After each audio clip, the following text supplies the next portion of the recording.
welcome to the memorial for one of the most outstanding individuals in my lifetime, for sure. And I'm so glad to see so many, well, they're old friends now, but they were young friends back then. And good to see some of you really pushed it and got off and walked in and sat down and found out a whole lot of other people are coming over saying hello to you. And it's great that you came, and I'm sure she will be pleased with what we have for you today. And without further ado, Mr. Jim Butler. It's part of the confusion policy. I'm named after my father. He got the first one, I got the middle one. So for those of you who are looking at your program and it says Mr. James Butler, that's me, according to some people. Anyway, again, I'd like to echo Mike's welcome to everyone. Everybody in here had some special relationship with Ms. Orlich. And I would like to remind everyone that because the only appropriate response is, yes, Ms. Orlich, that you are here today, because she would have wanted you here. So I thank you for saying, yes, Ms. Orlich.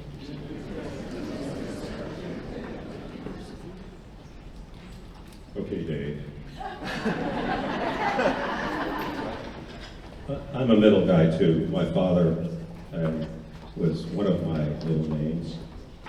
My grandfather and an uncle were my first name, and I got the only one left, and that's why they call me Mike. There's a long story, but we're not here for me. At this time, I'd like to have the presentation of colors from the Osborne Park NJROTC, and if you would all please rise.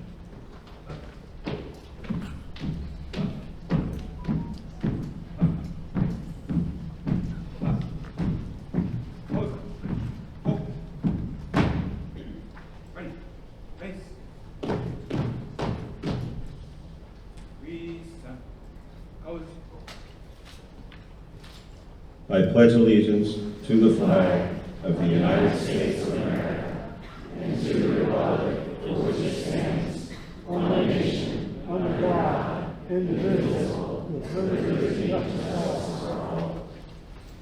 At this time, the Osborne Park Madrigal Singers will sing our national anthem. Oh, say, can you see by the dawn's early light what so proudly we hailed at the twilight's last gleaming, whose broad stripes and bright stars through the perilous fight o'er the ramparts we watched were so gallantly streaming, and the rocket's red glare, the bombs bursting in air,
Thank you, ladies and gentlemen. You may now be seated.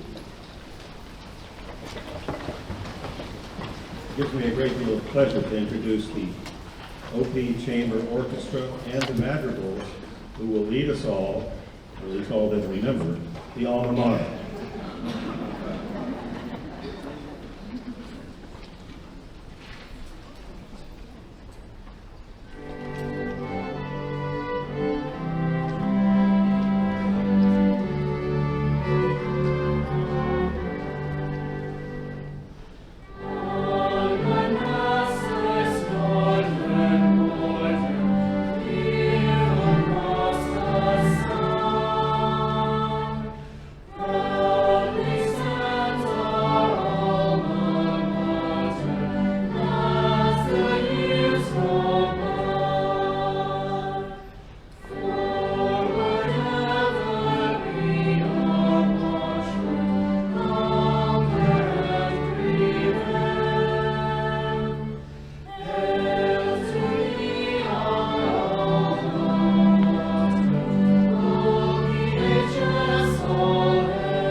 Thank you very much, Ms.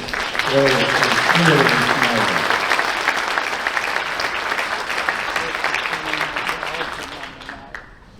Mr. Dave Bunt.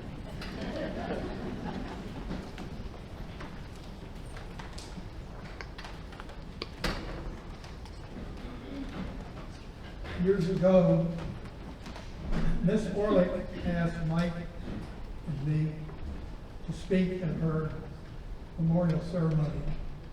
Our answer, of course, was, yes, Miss Orlich. So, here goes. I'm going to try to get through this. Friends and colleagues, we are gathered together here to honor a lady who's impacted us in more than can be accounted for ways. For some of us, she was a history teacher. For some of us, she was a guidance counselor. For some of us, she was a colleague. For some of us not in the school systems, she was a dear friend and neighbor.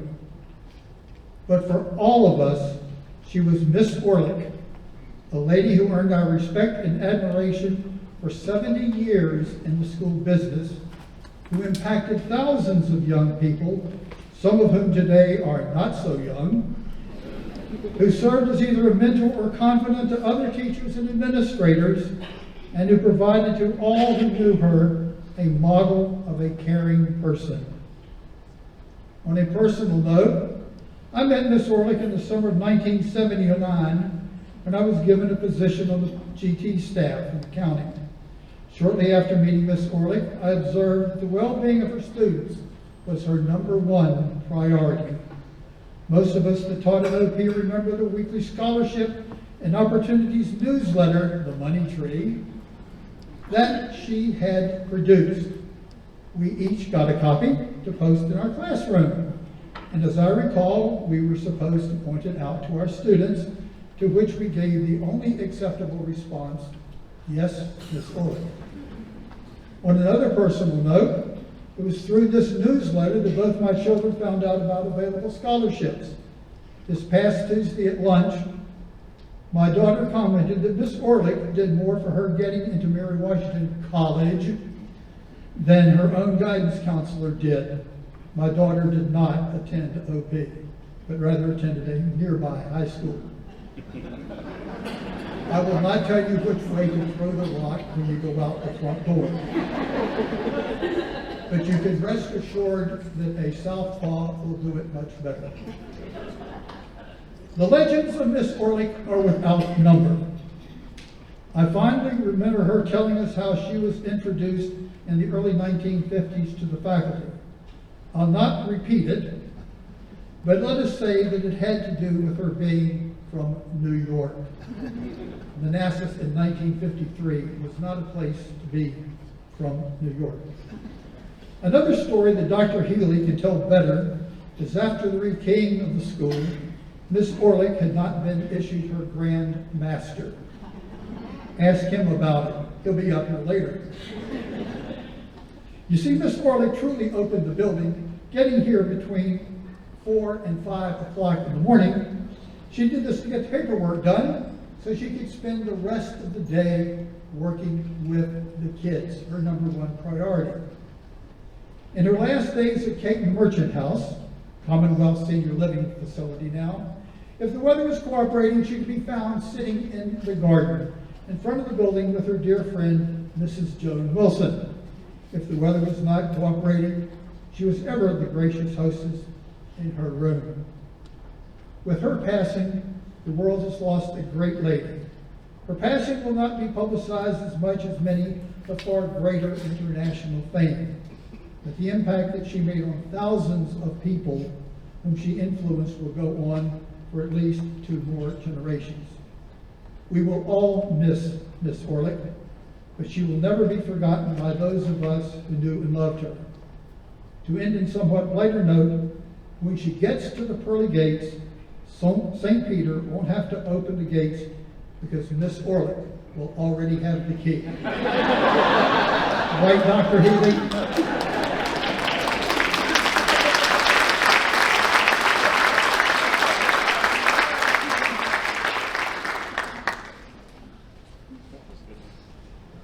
And now it is my pleasure to present the ladies from Delta Kappa Gamma Society presentation. The presider, Ms. Laura Nichols, and remarks by Mrs. Carol Blauvelt, grammar teacher, if I may add, extraordinaire.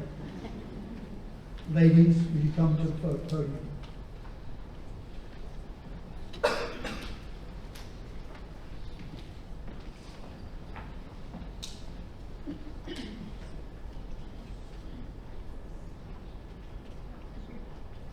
We, as members of the Delta Kappa Gamma Society International, come together today to honor our friend, educator, and member, Lillian Mary Orlich, Alpha Mu Chapter.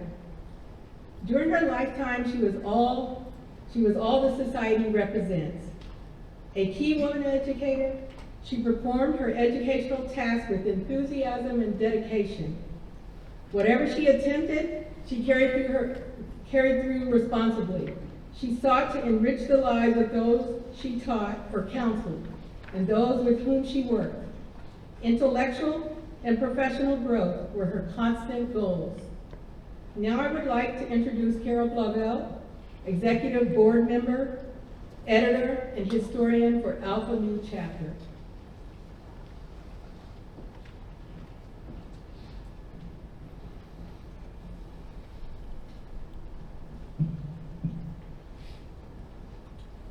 Who would have thought a New Yorker, a Manhattanite at least, would want to settle in small-town Manassas, Virginia? Coming to Osborne High School in 1950 as a graduate of Hunter College and New York University, Lillian Orlich was introduced to the then segregated white student body as a damn Yankee. But stay she did, because she wanted to make a difference in a small rural community. 65 of her 67 years in education were in Prince William County schools. At the time, a woman's life occupation was usually limited to marriage or becoming a nurse or a teacher. She chose teaching. She dedicated her life to teaching, and she regarded it as a noble calling, sacred even. Along the way, she made some history of her own. And today we celebrate her life and her life of making a difference in an auditorium memorializing her name. I came to know her as Miss Orlich when I was a young teacher in the county and she was already a firmly established legend. I knew her through students who had her as a counselor, as a colleague in our work together in the County Gifted Program, and finally through our membership in Delta Kappa Gamma, an organization promoting professional women educators. Always, I found her to be a woman of integrity, of firm principles, a hard-working, pragmatic Yankee with a sly wit. Students learned early on she expected excellence, and she wasn't one to try being fooled. They also learned her door was always open. Fellow teachers learned she expected and reflected excellence, but was also deeply generous. You only have to mention the weekly breakfast buffet she regularly supplied the OP faculty and staff. She once told me that getting up at 4 a.m. to bake and prepare the tasty spread was not difficult. The quiet work in the kitchen gave the day a good start. In addition to being head counselor at Osborne Park and all that that entails, Lillian Orlich was also highly involved in the Prince William County Gifted Program, especially the Advanced Placement Program, which she introduced to the county. For years, she reviewed and approved the AP program forms, and later she took on the critical responsibility of monitoring AP syllabi before national submission. She also organized monthly meetings for AP coordinators and always served brunch, sometimes including crab cakes and quiche. For our DK chapter for many years, Ms. Orlich organized and managed our scholarship program for high school senior women. It always went so smoothly that many members had no idea of the amount of work she did behind the scenes for our annual grant presentation. But that was Miss O, as she fondly became known, to a T. Whatever it took to help her beloved students, she did. She arrived at school at 3 or 4 a.m., often wearing blue and gold. She attended every school performance, and once she even joined the junior ROTC as a cadet to promote the new program. Whether working to help students gain college admission or find a place in a community or vocational school, she always encouraged learning beyond the high school classroom. And her dedication to the best outcome for each student caused Ms. Orlich to nurture every young person who entered her doors. And over the year, many thousands did. We teachers usually have little idea where the ripples of our influence end. That made no difference to Ms. O.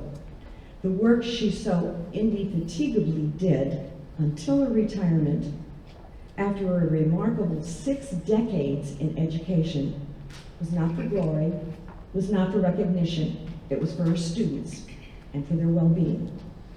It was for the intrinsic value of learning, and it was her gift to the community at large.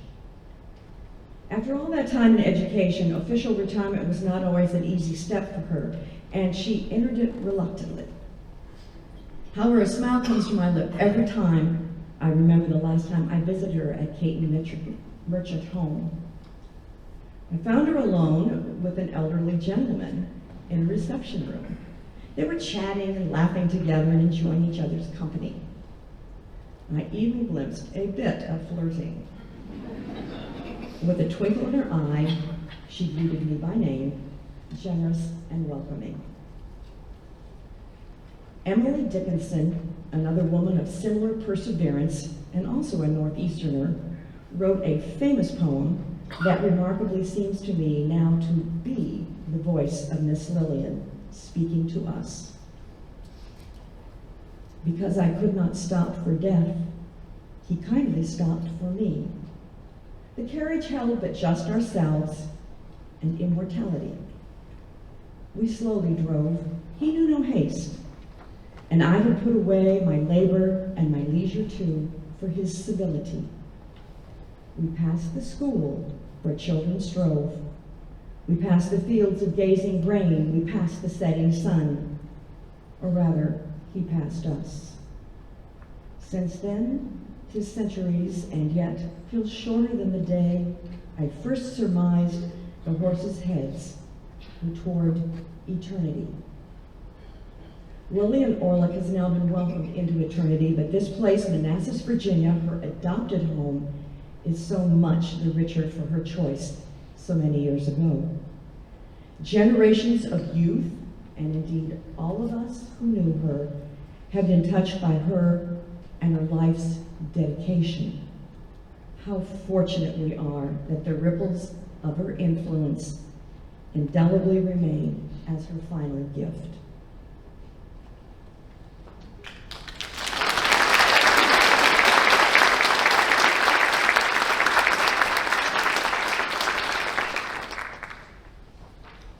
We mourn her death because we miss her, but she has left a part of herself with those she loved, with her colleagues, and with all of us. Let us keep her memory alive by continuing her work. We add her name now to those who preceded her.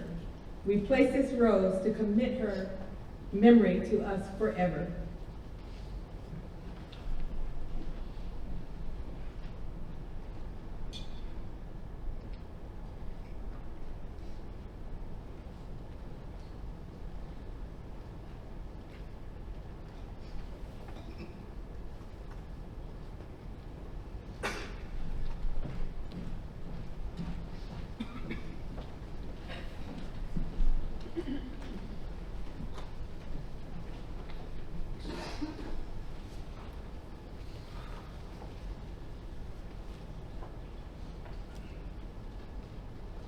This time, I'd like to invite Mr. Jack Lynch to the podium. Jack was the principal here when I arrived.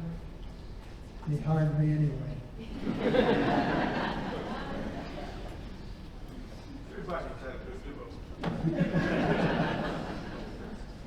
You're done. Thank you very much. When I received a call last Friday from Mr. Elaine Beverly, it just kind of stopped me. You kind of thing you know is coming. But and everybody's extolled the virtues of Miss Orlich today, and rightfully so. And Miss Baldwell, I can't begin to be as eloquent as she was. But when I first came, I was told on Friday, about 2 weeks before school started, before the teachers would arrive, that I'd been transferred. I told Richard Johnson, Richard, I don't want to be transferred, but you didn't, if you folks know Richard Johnson, you didn't tell him no. So on the next Wednesday, after the school board meeting, Thursday morning, I came to Osmond Park and started meeting everybody. That was in August of 1984. That's literally half of my life. And of all the people that I've been subjected to or have been subjected to by me, I can honestly say that outside of my parents, Miss Orlich had more influence on me than anybody else my entire lifetime.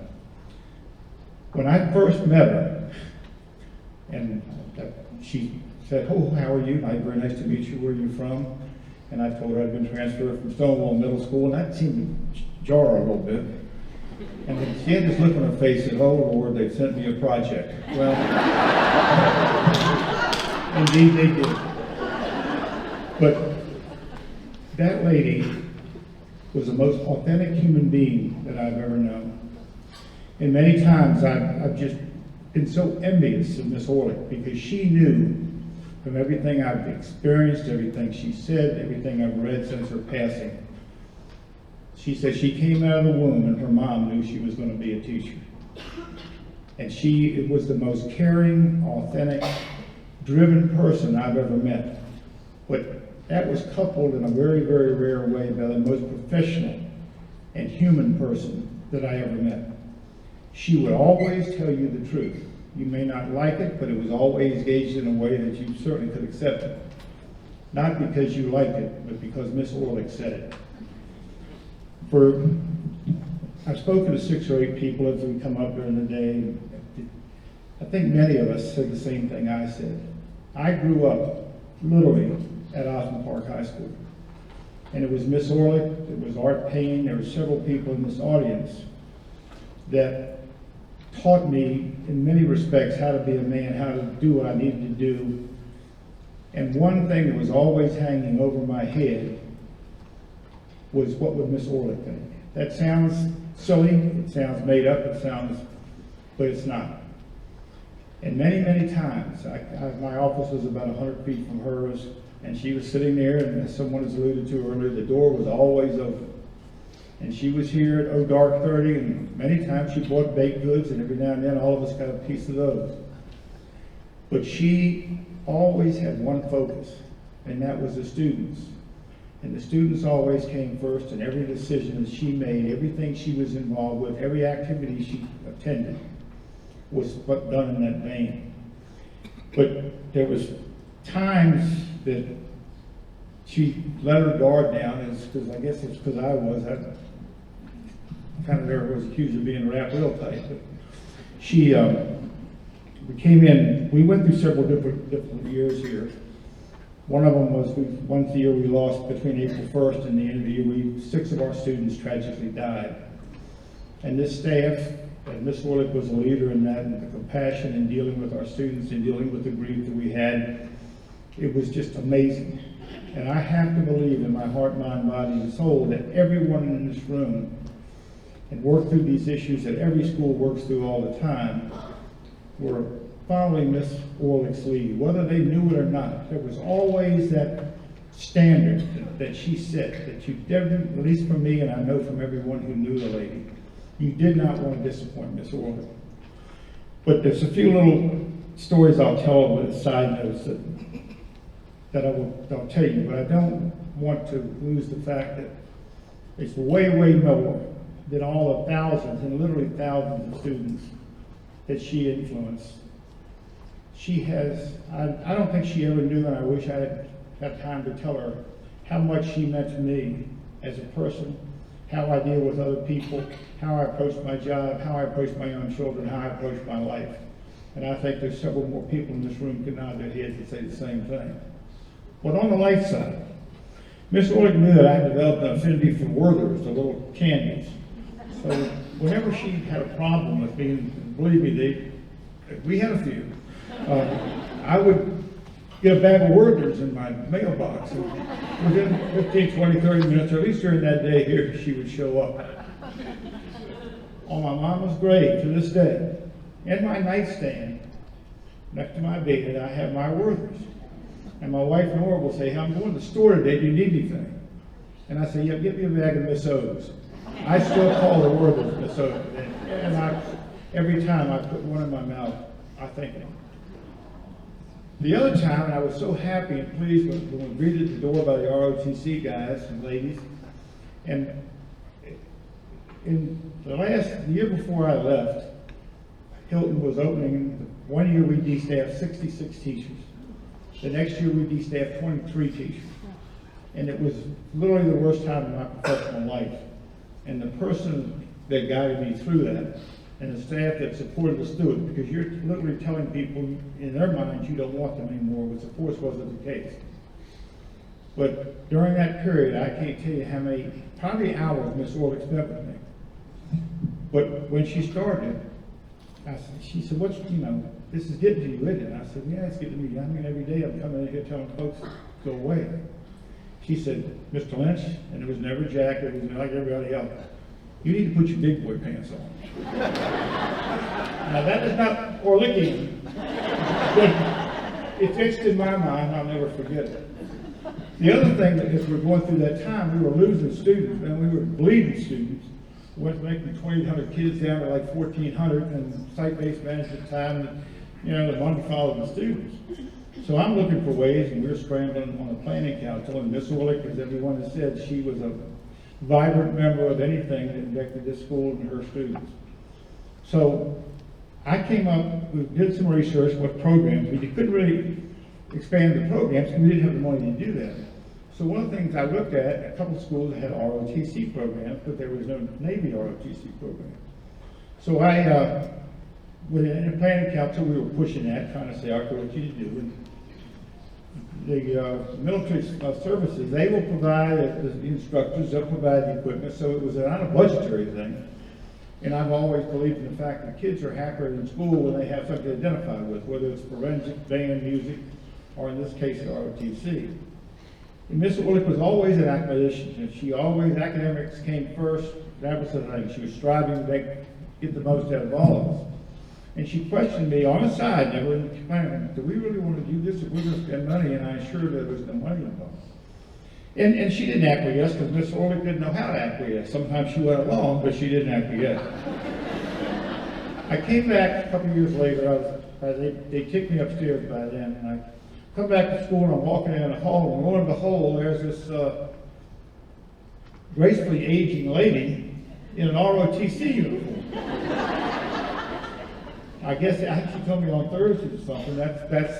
They wore like the football team and whatever they wore their jerseys on Thursday. So I looked up. I said, "That is one fine looking outfit, lady." And she just looked at me and winked and walked away. There is no better person, and I don't want to talk. It's sad that she's gone, but she lived a life that was well lived by any standard. And we should cherish and relish the experiences we've had with her. And one thing, I've known this since I met her 40 years ago. I don't believe the word Lillian has ever crossed my lips. Thank you all very much.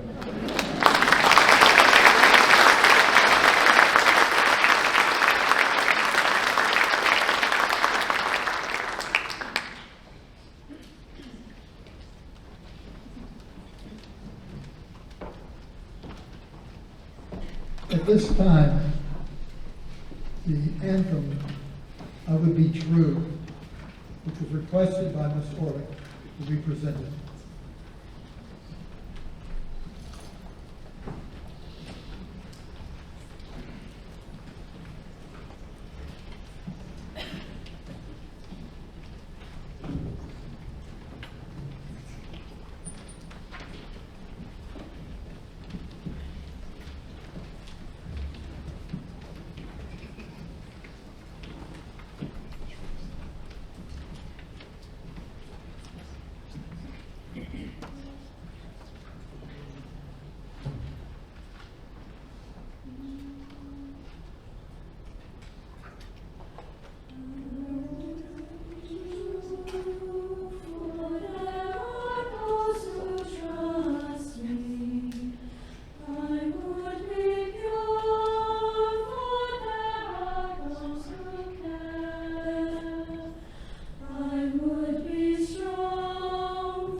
Beautiful.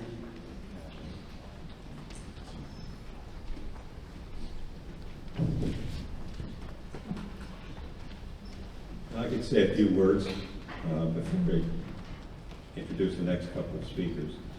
One of the things I wanted to point out, and Mr.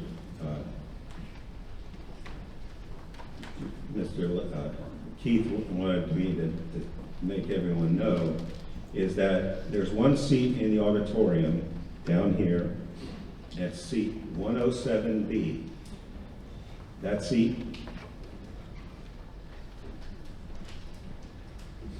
was Miss O's seat. And that's where it will always be.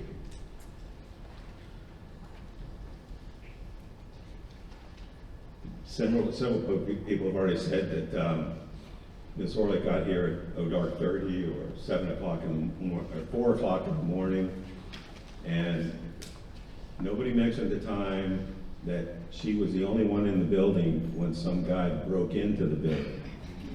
And that sent a worry up all of the administrators, especially Jim Herndon, as to her safety. Well, somehow she assured them that she was okay and would continue to be okay. And so she got a key to the outside, and the doors were rekeyed, and she was still able to come in at 4 o'clock in the morning. Sometimes they asked her to come in a little later, and I don't know what happened there. One thing that many of the students that I taught here, and I came here in January of '79, many of them don't know that Miss Orlich, after she did all of her grading her papers and prepared for the students that she had appointments with, before 7 o'clock, she was calling up other students, making sure that they came to school and that they got up on time. I don't know how I see anybody else doing that, and she had a raft of kids that would do that. If you would pardon me, there's a reading that I would like to read now, and it's a reading from the Book of Wisdom. Chapter 3, verses 1 through 6. The souls of the righteous are in the hand of God, and no torments shall touch them. They seemed, in the view of the foolish, to be dead, and their passing away was thought an affliction, and their going forth from us utter destruction. But they are at peace.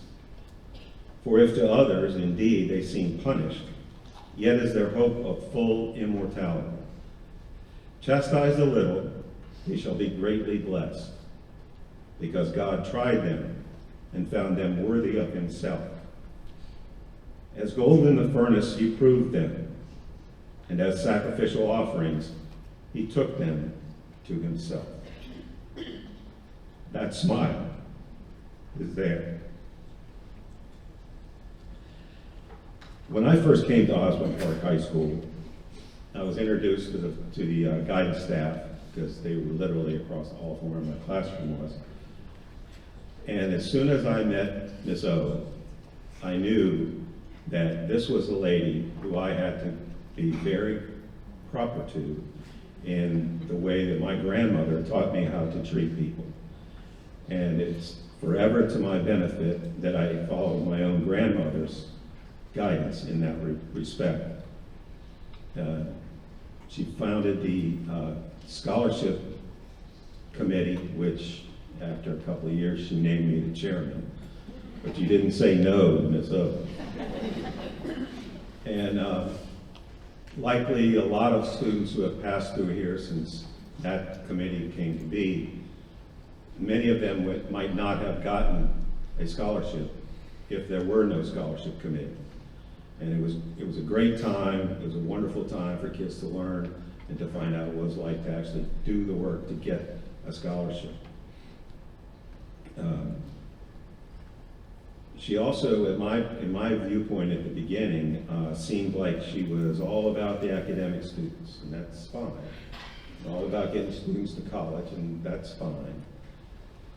But I was able to, in my gentle way, illustrate to her that there are students here at that time who would come to school from 9 to noon, and then go off and work part-time. And they were co-op students. There were marketing co-op students and ICT co-op students and business ed co-op students. And we had our fill of raising those kids above whatever station they happened to be in. And she came along and saw the worthiness of such a program. And so it grew and grew and grew. During the 80s, I found myself on the OPHS Scholar Committee and was soon installed by her persuasion as the chairman in name only, and she was the de facto chairman. The one thing that Mr. Button mentioned was about the money tree. And the money tree was just a treasure trove of possible scholarships. And she was very much concerned that everybody would pass that along. And I know that I tried to do that, especially with the kids who wanted to go, who probably didn't have the money to go. And many kids got scholarships. There was a little somebody who worked with Miss O quite closely, who was in charge of printing and copying all of those money trees. And without her, Miss Orlich wouldn't have been able to do all the things that she wanted to do to get done. And this lady, this little lady, was the engine that kept Miss Orlich going for her last few years at Osborne Park High School. Miss Elaine Beverly.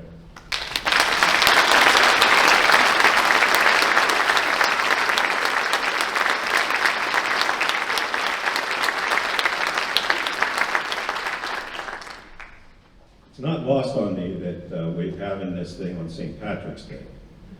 It just means I have to wait a little longer before I have my 4th Guinness. That tune must be very familiar to many of you. I dare say almost no one knows the words that were sung there tonight. In fact, the Magical Singers had less than a week to prepare to sing that tune. Miss Orlich was not only an excellent educator, she was a prankster. And we had a scholarship award ceremony where we would bring the kids up on stage and hand them scholarships, and I happened to be the speaker and all that. And Miss Orlich was sitting in her seat, and out from the curtains comes Catherine Long. First time I heard that girl sing was at a national anthem in the press box, which now has my name on it. And this girl, who I didn't know, was going to sing the national anthem.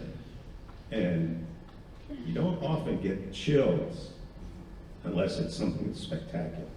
And she sang it so well and so perfect. Well, Miss Orlich knew that I was basically an Irishman. And if I'm not careful, I'm going to be talking until 5 o'clock tonight.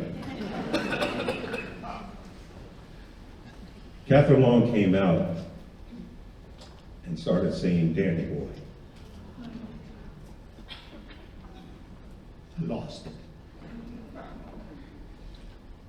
That was her. And it didn't, and it, I was watching a few reels on the, I don't know, whatever it is, on, and there was these Irish folks talking. And it just dawned on me that Orlich, that sounds a little bit like how an Irishman might say Orland. Huh? That's what I think. And thank you for your time to lift me up. At this time, I'd like to introduce Mr. Neil Beach, former principal here.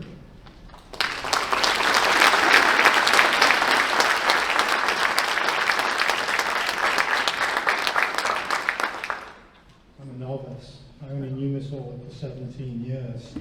And I'm going to start by saying I've met many people, and few of them do I remember meeting as vividly as when I met Miss Orlich for the first time in 2007.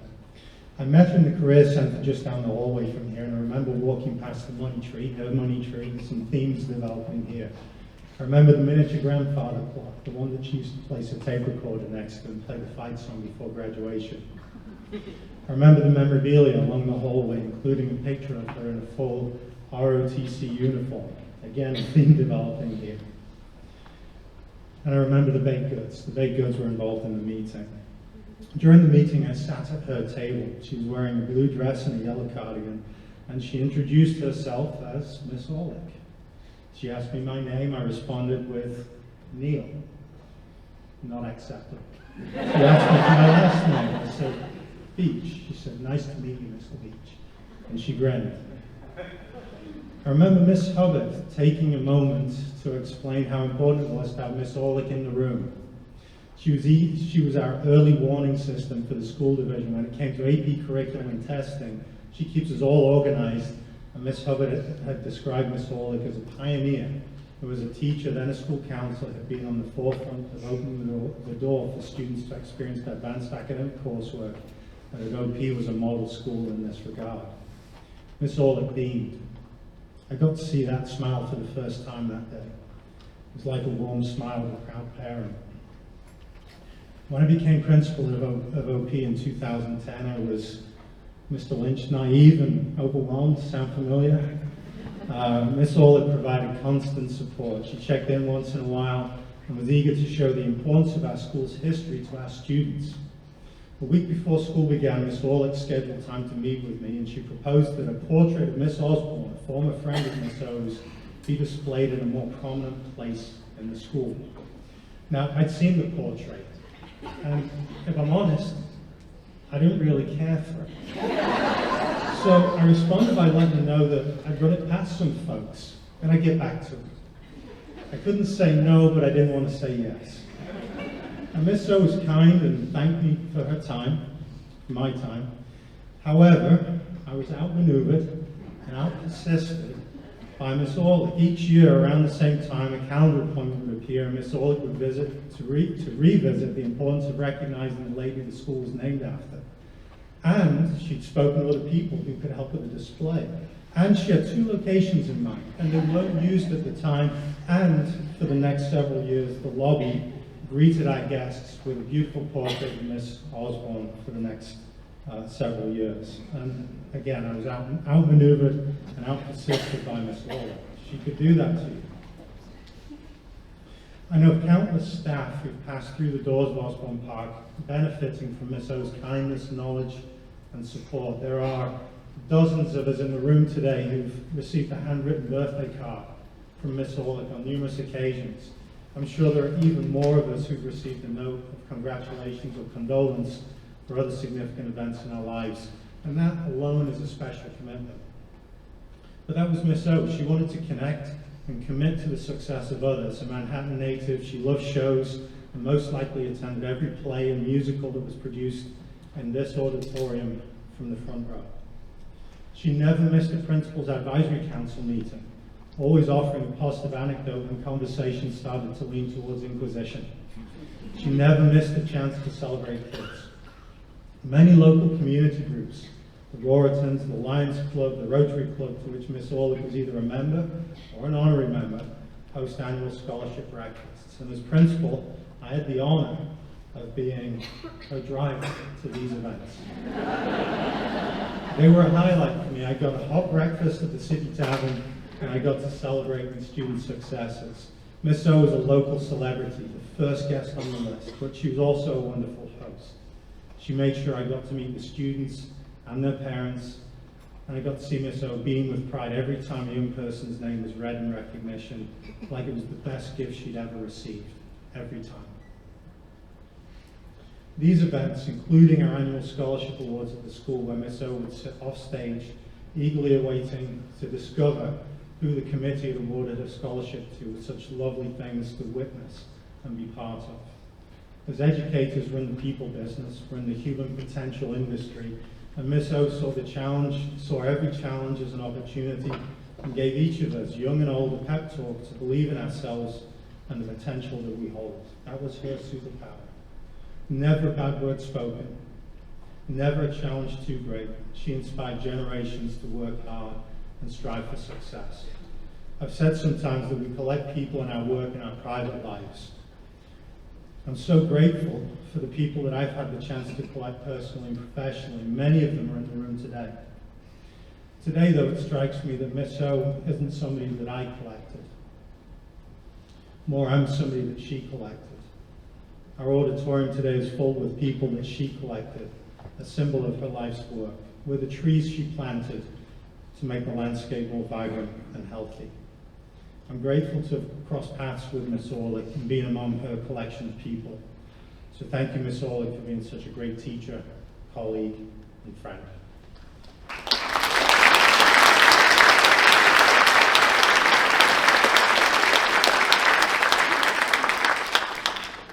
Thank you, Mr. Beach. I neglected to mention that during the scholarship committee meetings, Miss Orlich would always provide the snacks. And the last meeting of every year, every calendar year before before the ceremony, we all would be invited to her house, and she would cook us dinner. And there was at least, I don't know, 8 or 9 of us there at that dinner. But I never saw her eat anything. I had a former student of mine who can't be here at this today, but asked me if I could let everyone know about her comments. And she wonders how many will know about her toughness in her early days. She'd say, "Nah, you'll never get into UVA early decision." Over the years, I worked and studied that on purpose to fire me up, to make it happen. I believe she knew exactly how to push students to not only see their dreams, but manifest them into reality. She was an amazing person who cared for every OPHS Yellow Jacket she ever met. There's a few who I'm not so sure I'd be caring about.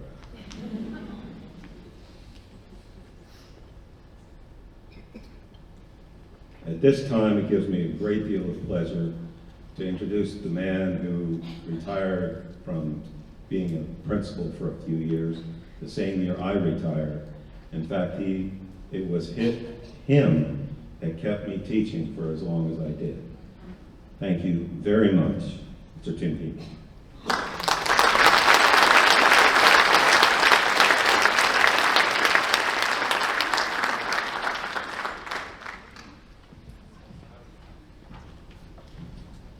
I am not retired.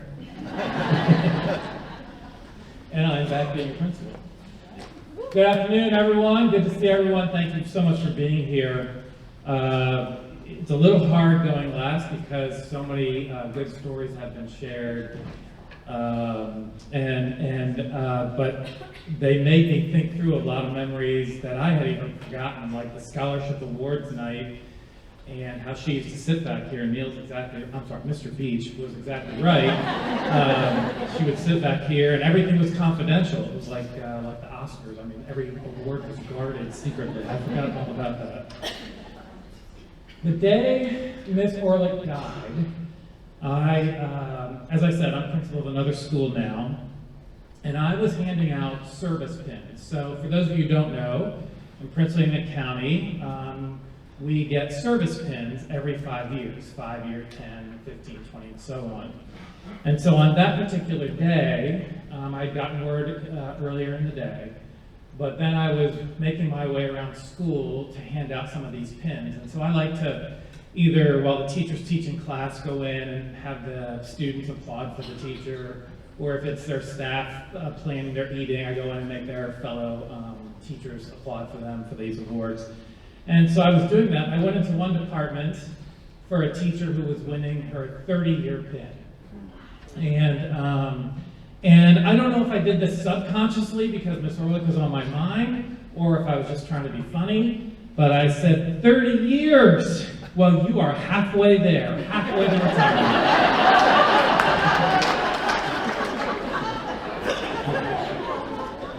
Another teacher, because the teachers were in there, and the teacher said, yeah, you're going to be like that counselor from Osborne Park. Is she still there? And it was rough. Yeah, it was rough for a second. So there was another teacher in there whose husband is an alumni of Osborne Park, and so she knew about Miss Orlich. I knew about Miss Orlich, so that teacher said, oh my gosh, it's so interesting that you just said that, because we got word this morning that Miss Orlich passed away. And of course that teacher was like, oh my gosh, I had no idea, I'm so sorry. But I reflected on that moment, and I'm like, oh my gosh, how symbolic of Miss Orlich's influence is that little interaction. A teacher who, no connections to Osborne Park, no connections to Miss Orlich, but had heard about the legend of Miss Orlich, and had made that comment to a teacher winning their 30-year or getting their 30-year service pin. It was really kind of one of those moments that I'm like, did that just happen? Like, you know, I'm a believer those things don't happen by accident. I believe someone was directing all that, and I just thought it was a really special moment to remember her. In January of 1997, I was a teacher at Woodbridge High School and had just found out I was getting promoted to be an assistant principal here at Osborne Park, and was getting to come over at semester time. And some counselors called me into their office at Woodbridge, 2 counselors, and they said, congratulations, we hear you're going to become an assistant principal at Osborne Park. I said, you know, I'm so excited. They go, okay, first thing, you need to go meet Miss Orlich. She's really the one in charge there. And I think they referred to her as the Queen of Osborne Park on that day. So fast forward about 2.5 years, I became principal in the summer of 1999. And you know, when you become a principal, you look at things at your school with a little bit different lens, right? You notice everything about the school. You notice a little piece of trash on the hallway, you pick it up and throw it away. You notice how the grass is cut. You notice every single thing hanging on the wall. And you look at things through a different lens, a principal lens that maybe I know I didn't look at as an assistant principal. So one of the things I noticed in those first couple of months was in the library here at Osborne Park was a portrait, a very ornate portrait of Robert E. Lee. And I said, wow, I've never noticed that before. And it's 1999, and we have a portrait of Robert E. Lee in our library. So I spoke to the librarians, Judy Bridges, Marianne Lagos at the time, and I said, hey, what's the story here? Where did this portrait come from? Why is it hanging here? And they said, well, we're not really exactly sure, but we think what happened when the school opened in 1975, they literally just took everything that was in the old building and brought it over to the new building. And we guess it was hanging in the old building, and it was just brought over and hung in the new building. And I go, oh, well, it's 1999. We think it might be time to take that down. And they said, okay, you need to talk to Miss Orlich.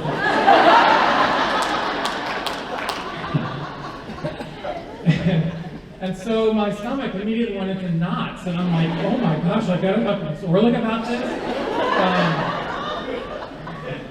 You know, because Miss Orlich was sort of the guardian of tradition here, right? I mean, she was the one that would tell you the history behind why decisions were made. Well, Mr. Lynch decided this because of this, and we do it this way because of that. And she was very fierce about her defending of traditions here at Osborne Park. And so I was super nervous to go meet with her about this, and I'm like, how am I going to navigate this conversation? And so finally, a couple weeks later, I built up enough nerve to go meet with her. And I said, Miss O, I went through the whole thing again. It's 1999. I'm not sure why we still have this. I kind of know a little history here, but I don't know all the history of why it was here. But I think it just might be time for us to take that down. And she said, I'm from New York City. I've been waiting for somebody to do that.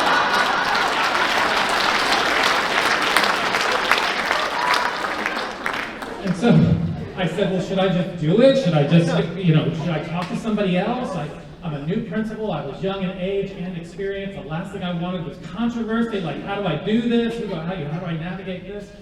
And she said, I was Mr. Healy at the time, not Dr. Healy. She said, Mr. Healy, you're the principal now. You can make this decision. You can just do it. And I said, okay. And she said, second of all, it's the right decision. So I did it. I got after school one day, everybody's gone, I got a ladder, I took it down, put it in the closet. We're all good.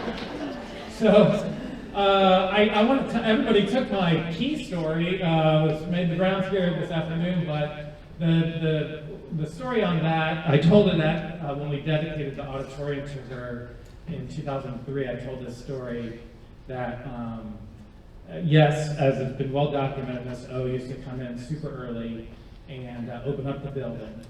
And not only open up the building, but I should say, we used to have here like a restaurant-style coffee pot, and the faculty would come in and have coffee when they came, some would drink coffee.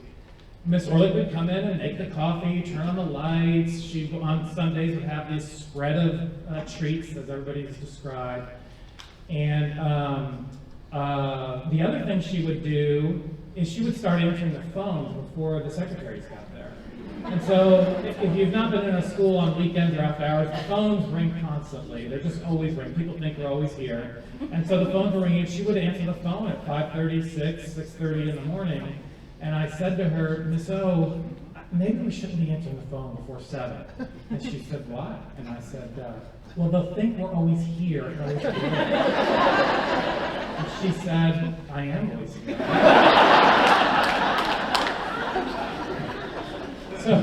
So anyways, when we went through renovation, the building did get rekeyed, and there were some opinions that it was getting dangerous for Miss Orlich to be here by herself at such an early time. I think, if my memory serves me correctly, she had gotten a little fender bender, and I think one morning she had fallen and had, injured herself, and so there was some real genuine concern for her safety, and she got word that it was out that people were going to keep the master key from her and not allow her to do this, and she showed up right in my office. I didn't get any treats in my mailbox.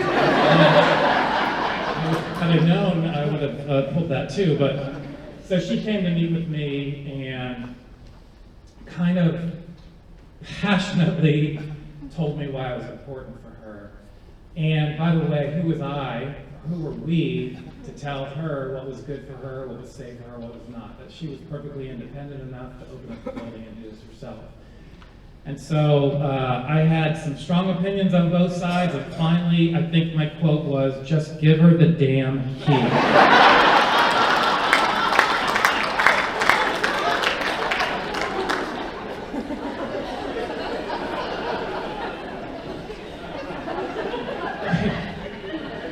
We did, I don't know how you'll take this, but there were some concerns that she was, we were going to come in one morning and maybe find that she passed away. And I think I told her that in our meeting, very gently, and she said that'd be okay. Seriously, she would have been okay to do that. Anyways, so she got her key and she still came in, and I think, I don't know, maybe it's urban legend in my mind, but I think sometimes she started coming in at 3 in the morning, if I remember correctly. But there's countless other memories I have of Miss Orlich. Some have been mentioned. She was on the advisory council. She did not miss a meeting. She volunteered, but it wasn't just advisory council. She volunteered for every committee, every task force. Every time you wanted teacher, counselor input, she was your person. She was going to be, and don't dare say, hey, maybe we should get some other people's opinions and thoughts. She was going to be there and be a part of that committee. She wanted to be involved in every discussion having to do with this school. Mr. Foley mentioned the wake-up calls of students. Nowadays, all us principals, we're dealing with this thing called chronic absenteeism. And it's just not in Prince William County, it's happening across the country. We're struggling to get kids to be coming to school regularly and the importance of being in school. And we've developed these big improvement plans. Each school has an improvement plan addressing chronic absenteeism, and you've got all these moving pieces happening, and this person's gonna do this person's gonna do this, we're gonna send letters. And really, the answer was Miss Orlich. That would have been the answer to chronic absenteeism, because she called the kids, just like Mr. Foley said, and what kids that said, Miss, my alarm goes off, I can't get up. I just can't get out of bed. They got a wake-up call, like old-fashioned wake-up calls at the hotels. She got the call. She would call the students to get them to school. The birthday cards were mentioned. You know, there was a period, at least when I was here, that she only did business with former students. Her lawyer, her landscapers, her financial planners, her mechanics, people who did her taxes, everybody was a former student of hers. True. And she was proud of it. The affinity for NJRTC was mentioned, and never dare call her Lillian. It was always Miss Orlich or Miss Sal. I will say that the day we dedicated this auditorium to her was probably I don't know if it was the proudest I've ever seen her, but she was pretty darn proud. And I remember when we walked down the aisle, she was beaming, so happy to call this, and really just loved that honor that the Osborne Park community and the Prince William County School Board did for her in that case.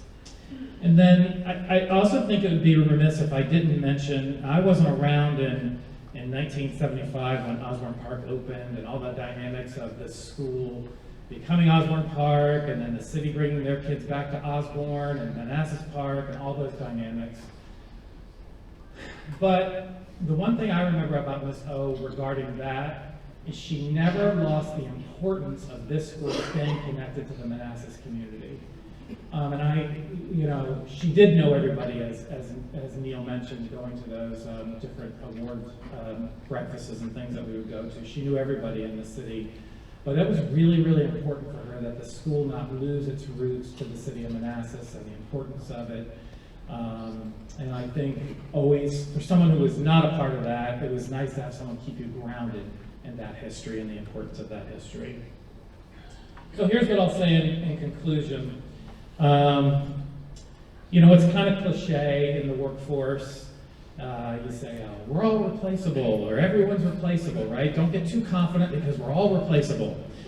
But, in this case, I just don't know that cliche works, because we really had a once-in-a-generation person here.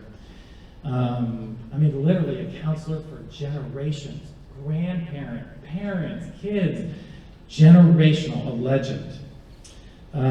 She's not replaceable. She literally gave her whole life to help all of us and so many others. She gave her whole life for this school, for Osborne Park, for Manassas, for Prince William County, to our students. This morning, my oldest son who's here, he's a 2016 graduate himself of Osborne Park. He was looking over my notes that I was going to write today, and he said, Dad, it's so weird that one of your staff members, my current staff members, referred to Miss Orlich the day she died when you were handing out that service pin. The weekend before she passed away, I was working out at the Freedom Center, and I ran into this guy named Billy Fields. Do you know him? I said, well, I wasn't at Osborne Park in 1978, but I know Billy Fields. Everybody knows. 1978 OP graduate, probably the greatest high school basketball player from OP. I know David Robinson graduated from here, but I think Billy Fields was a better high school player. And he's a part of the Athletic Hall of Fame here. And when I was principal, we retired his jersey number. And so, yeah, I know Billy Fields. And he said, well, I ran into him and we started talking. We struck up a conversation. And we realized that we both graduated from Osborne Park. And when they made that connection, the first thing Billy Fields said was, do you know Miss Orlich? And my son said, well, yeah, she was my counselor. And Billy Fields said, she was a great woman. Now you think about that for a second. 2 OP graduates, separated by almost 40 years. make a connection about their high school through a school counselor, Miss Orlich. Think how powerful that is. A 40-year difference in their graduation, almost 40-year difference, and they connect through an individual. To me, this is an example of the influence of Miss O that cannot be quantified. And I know we've mentioned thousands of this and so many, but you know what, it's impossible. You start to think of the spider web of influence that Miss O had. You can't quantify it. We don't know where her impact ends. And whether it's someone referring to her years of service to the county, or 2 OP graduates connecting their high school experience to her memory, or the countless students and parents and families whose lives she changed in a positive way, or her fellow counselors, teachers, other co-workers, and yes, even principals.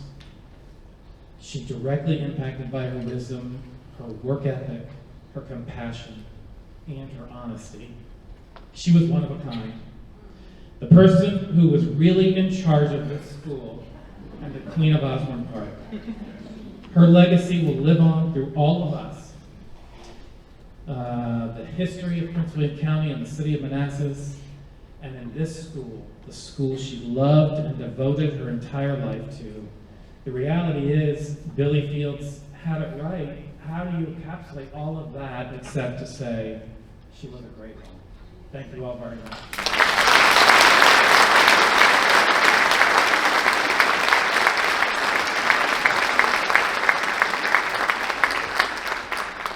Thank you, Dr. Healy.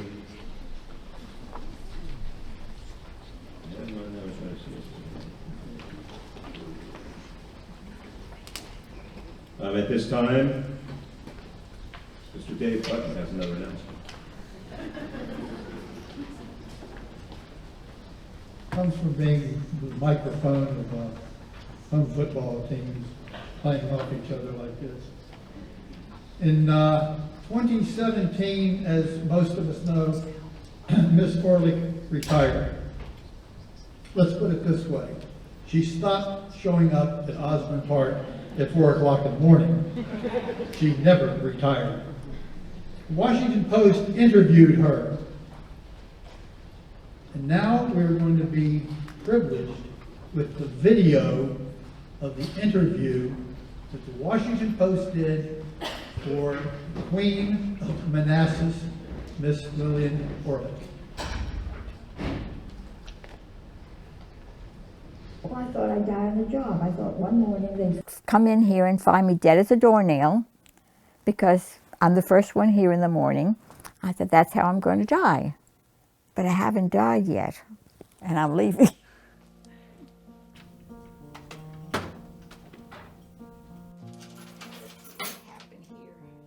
I was born in New York City in 1928. I was the older of 2 children. I had a sister who was 2 years younger than I. At this time, they always took pictures of little babies on fur, whatever you want, blankets. I did my undergraduate and my graduate work in New York. I'm a graduate of NYU. I was ready to sort of branch out, and I had a call from a gentleman from this area, and they're looking for a person to come to Osborne High School to teach. And I said to my parents, so let me go someplace where it's rural, it's a small community, and let me see what it's like. I loved it. I never wanted to go back. On a regular school day, I come in at 3 a.m. and I try to do all the paperwork that has to be done, so I'm not doing paperwork when the students are here, because that would interfere with my talking with them. I always lived not more than 2 or 3 miles from work. I made sure I did that.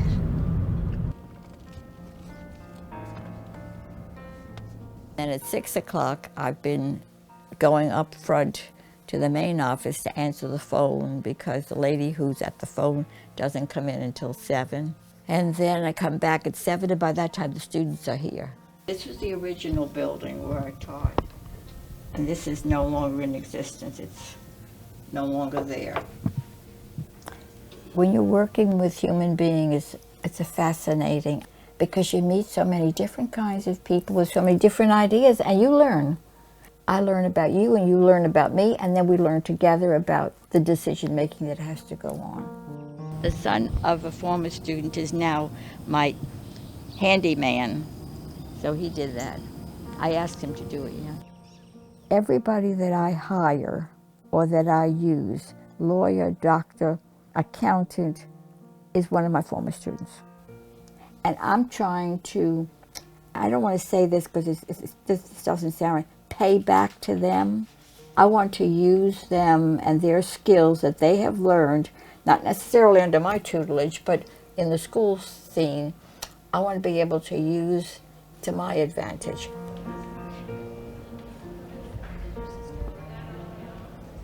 I don't have any living relatives. This is my relative. I just love what I do. I'm going to miss everything about this job, everything.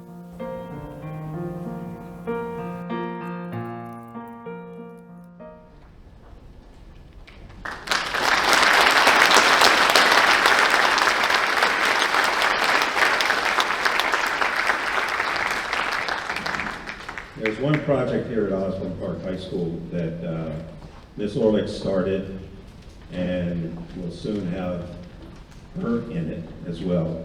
It's the Memorial Garden, and it's outside the back of the school here. And I've seen it in its current state, and it is beautiful. It's a fine place to have your friend who went to Osborne Park, or your parent, or your daughter, or your son, to have a little plaque there as a part of remembrance. And we're going to have 2 more songs, and at the end of the fight song, they're going to play a processional. And at the processional, we will encourage you to go back to the back and through the back. You can go through the auditorium doors, take a right, just keep going. To see what the Memorial Garden looks like. But this time, the naval hymn will be sung by the members.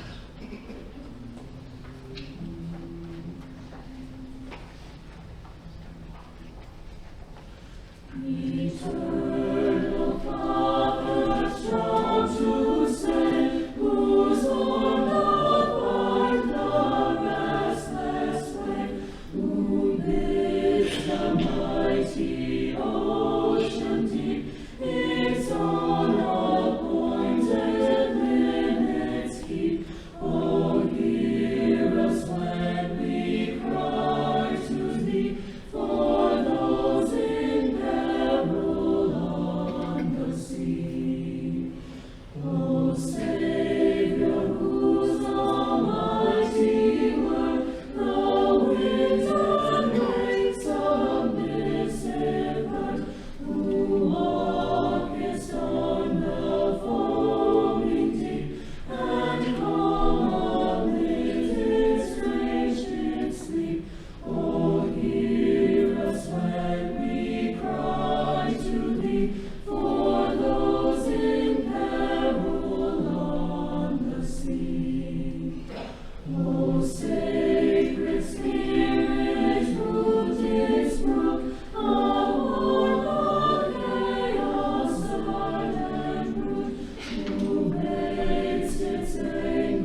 Before the marching band plays the fight song, I want to make sure that you know that this entire ceremony has been videotaped, and we hope to get it on regular media so that you can pick it up, and the link will be passed around as soon as it's available, and we're hoping it might be at the very latest on Monday or Tuesday.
Okay, the first little football game, I want to hear that little twiddle in there. I don't hear that at the stadium. That was awesome. That was really good.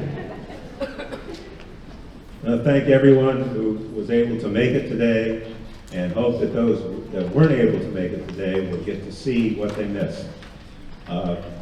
Continue interacting with one another, but let's do it outside the beautiful butterfly garden.